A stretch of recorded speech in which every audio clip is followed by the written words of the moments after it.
Bonjour à tous et bienvenue dans un nouvel épisode de la Pause Tech. J'ai l'impression que ça fait une éternité que j'ai pas dit cette phrase, on est grave à la bourre sur le calendrier, des vidéos qu'on doit tourner sur la chaîne YouTube, et en fait c'est parce qu'on a beaucoup de travail dans l'entreprise. Ouais, on fait ce travail bénévolement, donc forcément, quand on a beaucoup de boulot avec Mathis dans l'entreprise, on est obligé de faire un peu moins de vidéos. Alors aujourd'hui, on va vous tester une caméra que j'ai vraiment adorée, que j'ai adoré redécouvrir, c'est la GoPro 7. Le modèle qu'on va tester, c'est la GoPro 7 Black, et je vais vous dire pourquoi cette caméra fait vraiment partie maintenant de mon quotidien en tant que vidéaste, à la fois pour YouTube, mais aussi pour mes prestations professionnelles. On va faire un test vraiment à 360 de cette caméra, ça fait 3 mois que je l'utilise maintenant, et j'ai pu faire des tests dans les conditions les plus extrêmes. On va faire avec du quad, de la plongée, on va la tester dans toutes les conditions possibles et imaginables, et vous saurez à la fin de ce test si cette caméra est vraiment faite pour vous. On est tellement à la bourre que DJI a eu le temps de sortir un concurrent à cette GoPro 7, ça s'appelle la Osmo Action, et on rajoutera quelques éléments de comparaison dans ce test pour que vous puissiez quand même avoir une idée de ce qui se passe sur le marché. Alors déjà, pourquoi est-ce que j'ai décidé de l'acheter cette caméra? Eh ben pour une raison simple, c'est la stabilisation qui révolutionne absolument la façon de prendre des prises de vue avec une action cam. On y reviendra un peu plus tard,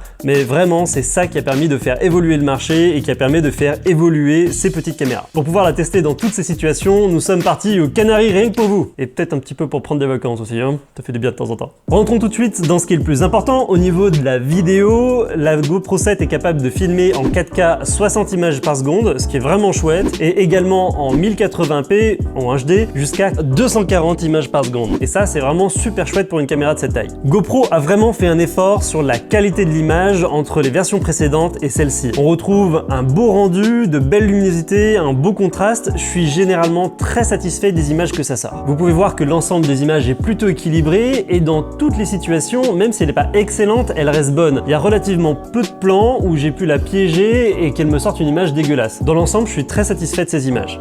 En basse luminosité, je m'attendais à ce qu'il y ait beaucoup de bruit, que l'image soit pas terrible, et ben elle m'a surpris là aussi. On commence tout de suite avec la première activité dans laquelle on l'a testé. On est parti dans un sous-marin, oui, un sous-marin pour touristes. Du coup, on a pu voir les fonds marins en étant protégés par un hublot. Et vous pouvez voir que dans le sous-marin, c'est très sombre, qu'il y a un fort contraste avec les hublots vers l'extérieur. Et vous pouvez voir que même dans les parties les plus sombres, la caméra s'en sort plutôt très bien. Encore une fois, tout est à relativiser, ce n'est pas une caméra professionnelle, c'est une action cam qui tient dans votre poche. Pour le format, regardez-moi ces images, c'est superbe. Outre les conditions de basse luminosité, les conditions qui sont difficiles pour ce type de caméra, c'est par exemple sur une forte disparité au niveau de la lumière. Par exemple, un coucher de soleil avec un premier plan qui est très peu lumineux. Voici quelques exemples, et vous pouvez voir que même avec le soleil en pleine face, on retrouve quand même une image plutôt équilibrée, et elle s'en sort plutôt bien. La GoPro permet de faire des ralentis à 200 ou 240 images secondes en fonction de comment vous l'avez configuré, si c'est en PAL ou NTSC. Voici un ralenti en exemple en 200 images secondes, c'est pas trop bruité, ça rend plutôt bien, ça peut être efficace pour faire quelques plans assez chouettes avec une bonne luminosité. Et maintenant parlons tout de suite de ce qui nous intéresse le plus, ce qui fait toute la différence, la stabilisation. C'est vraiment ça qui rend cette caméra exceptionnelle. GoPro a nommé cette stabilisation numérique hyper smooth.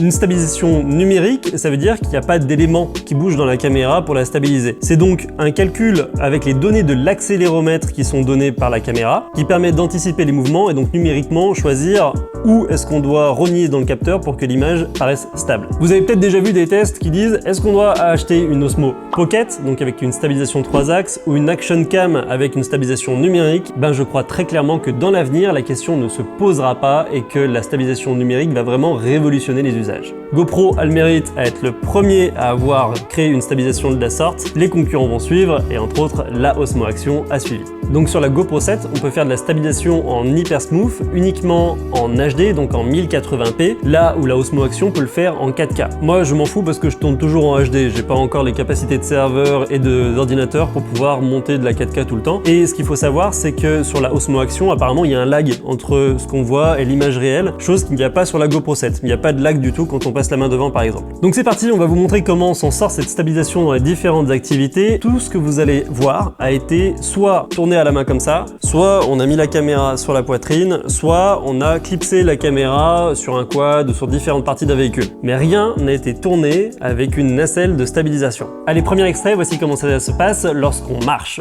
Donc vous pouvez voir que la caméra bouge un peu, mais en selfie ça permet de vraiment bien stabiliser. Ces plans étaient vraiment imbuvables avant l'arrivée de cette nouvelle GoPro GoPro, et là aujourd'hui on arrive à avoir une image qui est correcte en termes de stabilisation et qui permet de bouger en même temps qu'on parle à la caméra. Deuxième extrait, encore un peu plus compliqué, le vélo. Donc vous pouvez voir ici des plans où effectivement ça bouge, on est dans des chemins qui sont pas bitumés et vous pouvez voir à la tête de la personne qui m'accompagne qu'effectivement au niveau des bras ça bouge beaucoup. Je me suis amusé également à me filmer en étant en train de faire du vélo sur ces chemins caillouteux et vous pouvez voir que, encore une fois, la caméra s'en sort très bien en stabilisation. Prochaine activité, le quad. Donc là vous pouvez voir un premier plan où j'ai fixé la GoPro directement devant moi sur le quad. Vous pouvez voir que ça bouge énormément au niveau de la route mais qu'elle s'en sort très bien. Imaginez que là elle est fixe par rapport au quad et le quad on le voit complètement bouger. Activité suivante, on passe au buggy. Donc là tout ce que j'ai filmé c'est à la main, j'ai rien fixé sur le buggy. Vous pouvez voir que déjà on peut faire des plans sympas un peu rapprochés comme on n'aurait pas pu faire avec une caméra standard, comme par exemple aller mettre la caméra juste à côté d'une suspension qui est difficilement accessible. Enfin basta ça, c'est anecdotique, voici comment ça s'en sort lorsqu'on est sur la route avec beaucoup de mouvements. Vous pouvez voir que ce plan où je filme la roue, je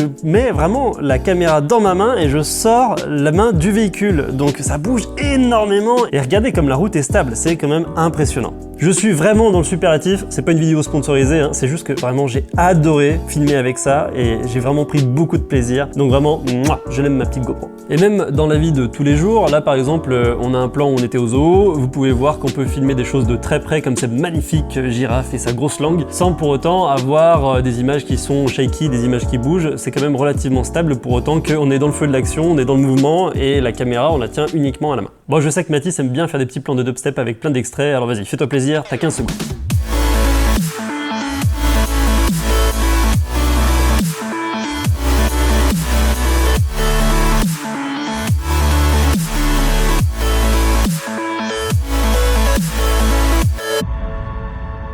Avec une stabilisation comme ça se pose vraiment la question d'une nacelle stabilisée. Je pense que par rapport au côté pratique d'avoir ça tout le temps dans sa poche, une nacelle stabilisée qui a l'air beaucoup plus fragile perd un peu de son intérêt. Attention, petit bémol au niveau des panoramas. Effectivement, avec la stabilisation activée, quand je filme de gauche à droite, basiquement, on a des saccades. Donc je vous conseille à ce moment-là de désactiver la stabilisation d'image pour faire des panoramas. C'est un peu bizarre. Une fonction que j'adore dans cette caméra, c'est la fonction Time Wrap qui vient complètement révolutionner les timelapse. Au lieu de faire comme un timelapse classique où la GoPro va prendre une photo et les recomposer dans une vidéo, là, la GoPro va prendre une vidéo, choisir les images les mieux stabilisées et recomposer le timelapse. Et ça permet pour la première fois de faire des timelapse en mouvement qui sont hyper fluides. J'adore cette fonctionnalité. Donc plus vous allez avoir une vitesse accélérée importante et mieux la vidéo va être stabilisée. Vous pouvez le faire en 2, 5, 10, 15 et 30 fois. La vitesse d'accélération sera à choisir en fonction du type de plan que vous voulez tourner, mais si vous avez des plans relativement lents, vous pouvez mettre en 30 fois, ça vaut vraiment le coup parce que la stabilisation est juste géniale. Regardez par exemple ce plan que j'ai tourné en Islande où on voit l'amphithéâtre vu de l'extérieur. J'étais juste en train de tenir la caméra à la main, sans nacelle, sans rien, et ça permet de faire un bel accéléré, une belle impression 3D avec une caméra qu'on tient juste à la main comme ça. C'est juste génial. On a beaucoup de choses à dire dans cette vidéo, donc je vais pas vous faire le descriptif complet de cette fonctionnalité, mais si vous regardez sur le teaser de GoPro sur la GoPro 7, vous pouvez voir un gars qui court sur un stade et en fonction de la vitesse qui est choisie, 2 fois, 10 fois, 30 fois,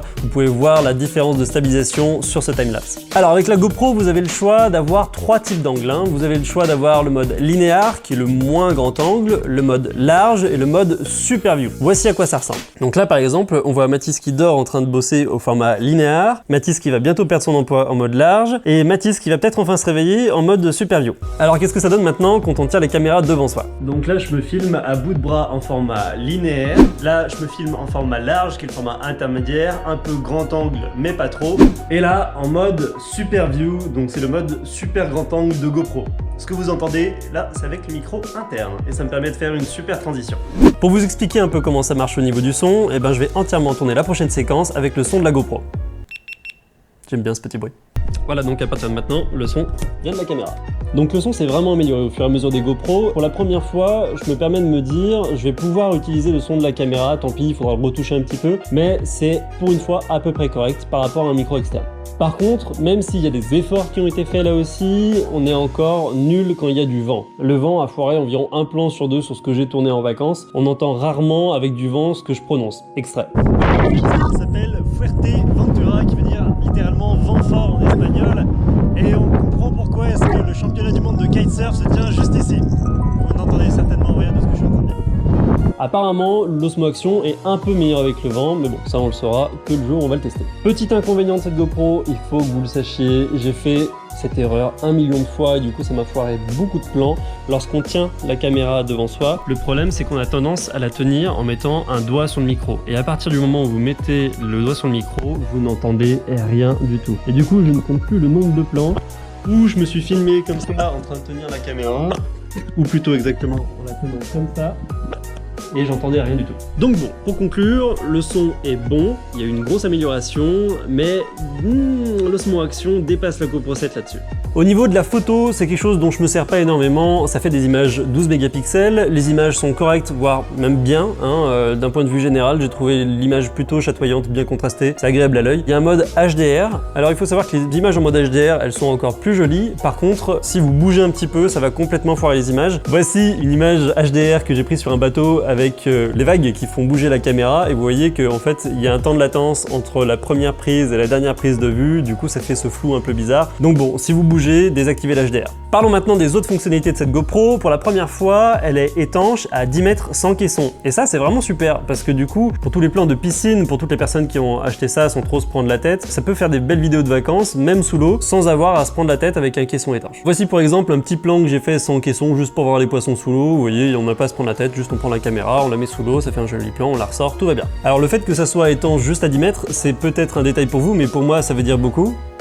Mais ça m'a déjà sauvé en prestation. En fait, j'ai une caméra qui vaut assez cher quand je vais en prestation et j'ai vraiment peur quand il pleut, quand il y a beaucoup d'humidité et du coup ça m'a déjà sauvé plusieurs fois. La dernière fois que j'ai fait une presta en Islande, j'ai pas voulu sortir mon matériel parce qu'il vaut très cher et qu'il est pas tropicalisé. J'avais peur que vraiment ma caméra à 3000 €, ça la tue complètement. Donc du coup, les plans que je devais absolument tourner quand même, mais qui étaient très risqués à cause de la pluie qui était battante, à cause d'une cascade sous laquelle on a dû passer avec du vent qui ramenait l'eau de la cascade vers nous, et ben je me suis équipé de cette petite GoPro, de toute façon je suis toujours sur moi en cas d'urgence, et ça m'a permis quand même de tourner ces 2-3 plans clés, même si la caméra est pas au top niveau qualité, au moins ça m'a évité de bousiller du matériel, et ça m'a permis de la sortir sans hésiter pour pouvoir tourner ces plans un peu compliqués. Donc vraiment, l'étanchéité au top. Comme on vous a dit que c'était un test extrême, on a poussé le truc encore plus loin et on est allé faire de la plongée avec. Pour ça, on est allé visiter le Museo Atlantico à Lanzarote. C'est un musée sous-marin. C'est un site vraiment exceptionnel que je vous conseille si vous faites de la plongée. On est allé à 20 mètres de profondeur avec ce caisson-là. Hop là, c'est un petit caisson basique hein, qu'on a trouvé sur Amazon. Donc le caisson en lui-même, c'est un caisson de tout ce qu'il y a de plus classique. En plus de la petite vitre de protection à l'avant, on a un filtre rouge que je vous conseille de mettre si jamais vous faites de la plongée parce que du coup, ça va raviver les couleurs rouges qui n'existent plus sous l'eau. Également dans ce petit kit, vous avez un truc super important, vous avez à l'intérieur des petites mousses qui permettent de capter l'humidité, éviter de vous retrouver avec un capteur qui est complètement embué. Et dernier accessoire qui est aussi très important, c'est une sorte de bouée. Vous pouvez tenir la GoPro grâce à ça, c'est rempli d'air et du coup si vous la lâchez, au lieu qu'elle tombe au fond, elle va remonter à la surface. Petite astuce qu'il faut que vous sachiez avec un filtre rouge sur un caisson, si vous mettez le filtre avant de plonger, il va y avoir une pellicule d'air qui va se former à l'intérieur et cette pellicule d'air, au fur et à mesure, soit ça va faire la buée, ça va se remplir, donc du coup ça va foirer vos images. Regardez extrait, sur ces images là, vous voyez qu'il y a une tache en plein milieu de l'image et c'était causé par l'air qui était resté dans la lentille. Donc sous l'eau je savais pas quoi faire, j'ai tenté le tout pour le tout, c'est-à-dire que j'ai ouvert la lentille pour qu'elle se remplisse d'eau, je l'ai refermée et du coup j'avais à nouveau des images correctes. Donc voilà, si jamais vous plongez, n'oubliez pas, une fois que vous êtes sous l'eau, vous remplissez, vous remettez et du coup vous avez des bonnes images. Petit tuto plongée terminé, regardez-moi ces images, elles sont superbes et elles sont surtout superbes parce qu'il y a la stabilisation qui marche bien. Je vous mets en comparaison maintenant des images de ce que j'avais tourné il y a quelques années avec des GoPro précédentes sans stabilisation. C'est une horreur à monter parce que les images sont pas du tout stables et on peut rien en faire. Avec l'Hypersmooth, on a enfin des images en plongée avec une action cam qui tiennent la route. Deuxième petite astuce, si vous avez quand même une image qui bouge trop, ralentissez l'image par 2. Si vous tournez à 50 images par seconde, vous les mettez en 25, ça permettra de naturellement stabiliser les images. Voilà pour l'essentiel du test, sur le plus important, l'image, la qualité d'image, comment ça se comporte en prestation. Maintenant, je vais vous parler des 2-3 petits détails qui est autour de l'écosystème qui vous permettront de vous faire un avis complètement complet. Premièrement, tout ce qui est menu ergonomie, c'est bien. GoPro a simplifié ses menus, donc du coup, très simplement sur l'écran tactile, on arrive à voir les paramètres, les deux options qu'on a choisies, etc. C'est très bien. C'est beaucoup mieux qu'avant, l'effort de simplification a porté ses fruits, bravo GoPro. L'écran tactile marche bien, je vous recommande fortement d'acheter des protections à la fois pour l'écran tactile derrière et pour la lentille de devant. Ça coûte 10 fois rien sur Amazon et ça vous permet de pouvoir utiliser la caméra sans avoir peur de la rayer. Vous voyez, moi sur mon objectif, il y a des grosses rayures, mais c'est sur le plastique de protection, c'est pas sur l'objectif. Donc au moins, vous n'aurez pas peur de l'utiliser et je vous conseille vivement de faire ça. Bon, c'est vrai que maintenant qu'on a vu l'Osmo Action qui est sorti avec l'écran sur le devant pour pouvoir voir ce qu'on filme, on trouve un peu difficile de s'en passer. Moi, des fois, j'étais obligé de sortir mon téléphone portable pour la lier à l'application et avoir le retour vidéo quand j'avais la caméra qui était face à moi. C'est vrai que maintenant, GoPro ne peut pas sortir une caméra sans avoir un écran comme l'Osmo Action. On attend vivement la GoPro 8 pour ça. Dans les trucs un peu anecdotiques, vous pouvez faire de la diffusion en direct en liant la connexion internet avec votre smartphone. Il y a également des commandes vocales pour démarrer, arrêter, enregistrer, etc. Je vous déconseille de l'utiliser, déjà parce que c'est pas pratique, moi je préfère toujours appuyer sur les boutons. Et d'autre part, on l'a vu pendant le tournage, les commandes vocales s'activent un peu n'importe comment. Donc du coup, on était en train de tourner des rushs et la caméra démarrait parce qu'elle avait identifié qu'il y avait un son qu'elle connaissait. Donc voilà, je l'ai désactivé. La caméra a une bonne autonomie. J'ai souvent fait une journée de tournage sans avoir besoin de changer la batterie et ça c'est pas mal. J'avais quand même toujours 2 batteries avec moi au cas où dans l'autre poche de ma veste, mais j'ai pas eu besoin de les utiliser souvent. Par contre, quelques nuances avec la caméra, il y a des bugs. Parfois il y a des bugs. Ça arrive pas souvent, mais quand ça arrive, c'est super chiant. Alors des fois la caméra reste allumée et elle freeze complètement. Donc du coup on est obligé de retirer la batterie pour pouvoir manuellement, à la Windows j'ai envie de dire, la redémarrer. J'ai eu un ou deux plans, c'est pas grand chose sur la tonne de plans que j'ai tourné en vacances, mais j'ai eu un ou deux plans où la stabilisation s'est désactivée, comme par magie. Et le problème c'est que des fois, en la mettant dans ma poche, la caméra démarre toute seule et du coup commence à enregistrer et vous sort un rush d'1 heure alors que vous avez pas demandé. Ou alors elle démarre et du coup elle consomme toute sa batterie, donc du coup vous pouvez plus démarrer la caméra parce que, comme par magie, toute la batterie a été épuisée. Attention à pas appuyer sur le bouton par inadvertance. C'est vrai que c'est dommage parce que c'est juste ça qui m'empêche de vous dire qu'on pourrait avoir confiance à 100% dans le matériel. Au niveau des batteries, j'ai quand même toujours eu de l'autonomie parce que j'ai une astuce toute simple pour toujours avoir de l'autonomie avec soi, c'est d'avoir un kit batterie qui est directement rechargeable sur batterie externe. Alors en fait, j'ai acheté 2 batteries supplémentaires avec le petit boîtier qui était inclus, c'est pas mal. On peut ranger les batteries directement dedans et surtout on peut recharger en USB. Donc du coup, avec ma batterie externe, hop, que j'ai toujours sur moi, j'ai juste à brancher en USB, lancer la batterie externe et du coup ça recharge alors qu'on n'a pas de source d'électricité, ça recharge directement lorsqu'on est en train de voyager. C'est pas mal du tout. Tous les accessoires que je vous ai présentés aujourd'hui, je vous les mets en description, comme ça vous aurez tout ce qu'il vous faut. Alors, en conclusion, cette caméra, qu'est-ce qu'elle vaut? Eh ben clairement, c'est un niveau au-dessus de tout ce qu'on avait vu avant sur les action cam et je suis très content que GoPro ait vraiment innové pour proposer un produit de cette qualité. Bravo! Pour moi, c'est un must-have pour les vidéos parce qu'avec une caméra classique, il y a certains plans que vous ne serez pas en mesure de faire et que cette caméra pourra faire. Des plans risqués, des plans de très près, des plans où il y a besoin d'un très grand angle, vraiment c'est hyper pratique. Si j'utilise cette caméra pour le loisir, je l'utilise aussi beaucoup en prestation, curieusement. Ça me sert de caméra de secours, de caméra que j'ai toujours sur moi. Dès qu'il y a de l'humidité, ça me permet d'avoir une caméra dont je suis sûr qu'elle va pas cramer. Donc je m'y attendais pas du tout, mais finalement c'est un excellent compagnon, même en prestation professionnelle. Alors, par rapport à la Osmo Action, eh ben, il y a des pour et des contre. Par exemple, l'Osmo Action, elle fait de l'HDR en vidéo. C'est super, mais par contre, si vous activez l'HDR sur l'Osmo, vous pouvez pas avoir la stabilisation. Donc autant dire que ça sert à rien vu qu'on achète ces caméras pour la stabilisation. Apparemment, la stabilisation de l'Osmo Action serait un tout petit peu meilleure, mais j'ai l'impression que ça se joue à un chouïa. Je ne pense pas que je vais acheter l'Osmo Action pour remplacer cette caméra parce que j'ai l'impression que ces deux caméras, c'est vraiment du kiff-kiff. J'aimerais bien faire un test comparatif, mais j'ai pas envie de repasser 350 € dans une action cam. Par contre, s'il y a un abonné qui veut m'envoyer sa caméra pour que je puisse faire un test, eh ben, ça sera avec grand plaisir. La fonction qu'il n'y a pas encore sur l'Osmo Action et qui est une fonction vraiment super intéressante pour moi sur cette GoPro 7, c'est le time wrap, le time-lapse stabilisé. Vraiment, c'est une fonction que j'utilise pas mal dans mes shoots. Ça me permet parfois de faire des plans de contexte où j'ai pas le droit d'utiliser le drone et si j'avais pas cette fonctionnalité sur la GoPro, ça manquerait beaucoup. Donc là, point positif pour la GoPro par rapport à l'Osmo Action. Voilà, je pense qu'on n'aurait pas pu faire un test plus complet que ça. On l'a vraiment utilisé dans toutes les situations possibles et imaginables. J'espère qu'on se reverra bientôt pour un nouvel épisode de la Pause Tech parce qu'on a vraiment beaucoup de travail en même temps, n'est-ce pas Mathis? Ça nous fait toujours plaisir de tester du matériel comme ça. En tout cas, d'ici là, faites-nous de belles images. Salut!